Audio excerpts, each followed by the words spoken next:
Well, Jens, thank you very much for having me this morning. And we got a big agenda, and great to be with you to kick off the I think is a history-making summit. And we talked about this for a year, and now we're here. Our meetings today, we're going to approve a new NATO strategic concept and reaffirm the unity and determination of our alliance to defend every inch of NATO territory. And Article 5 is sacrosanct, and we mean it when we say an attack against one is an attack against all, every inch. And so at this summit, the full alliance is going to welcome Finland and Sweden, their historic application for membership, and their decision to move away from neutrality, tradition of neutrality, to join NATO alliance is going to make us stronger and more secure, and NATO stronger. We're sending an unmistakable message, in my view, and I think yours as well, that NATO is strong, united, and the steps we're taking during this summit are going to further augment our collective strength. To that end, today I'm announcing the United States will enhance our force posture in Europe and respond to the changed security environment, as well as strengthening our collective security. Earlier this year, we surged 20,000 additional U.S. forces to Europe to bolster our alliance in response to Russia's aggressive move, bringing our force total in Europe to 100,000. We're going to continue to adjust our posture based on the threat in close consultation with our allies. Here in Spain, we're going to work with our ally to increase U.S. Navy destroyers stationed in Spain's Rota naval base from 4 to 6 destroyers. In Poland, we're going to establish a permanent headquarters for the U.S. 5th Army Corps and strengthening our U.S. NATO interoperability across the entire eastern flank. We're going to maintain additional rotational brigade, which is 3,000 fighters and another 2,000 personnel, combat team here in Europe, headquartered in Romania. And we're going to enhance our rotational deployments in the Baltic states.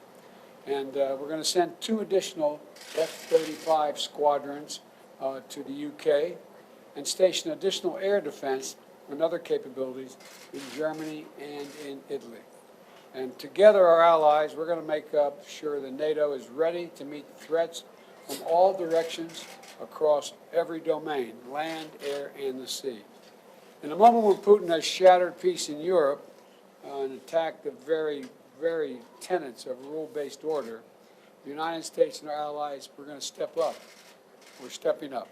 We're proving that NATO is more needed now than it ever has been, and it's as important as it ever has been. So I want to thank you, Jens, for leading the alliance through this crisis and for your work to strengthen NATO for all the challenges that lie ahead. And I genuinely look forward to our discussion today. And again, thank you for your leadership. It's important. Thank you so much, President Biden. Dear Joe, it's really great to see you here in Madrid so soon after we met in the White House in Washington. And thank you for your personal leadership and the U.S. commitment to NATO, to European security, demonstrated by the announcements you just made to further increase U.S. presence in Europe. And this really demonstrates your decisive leadership in strengthening the transatlantic bond. And we also see that in the unwavering support from you and from the United States to Ukraine. That will be a main issue at the summit today. We'll meet with President Zelensky. He will address the summit. And as you said, this will be an historic summit. It will be a transformative summit where we'll make decisions that will actually change this alliance for many years to come. We will agree a new strategic concept, the blueprint for NATO into the future, more dangerous world, a more competitive world. We will agree the biggest overhaul of our collective defense deterrence since the end of the Cold War, and the US is, of course, very much part of that. And then we will invite Finland and Sweden to join NATO. And that demonstrates that NATO's door is open. It demonstrates that President Putin has not succeeded in closing NATO's door. He's getting the opposite of what he wants. He wants less NATO. President Putin is getting more NATO by Finland and Sweden joining our alliance. We will agree a comprehensive assistance package for Ukraine.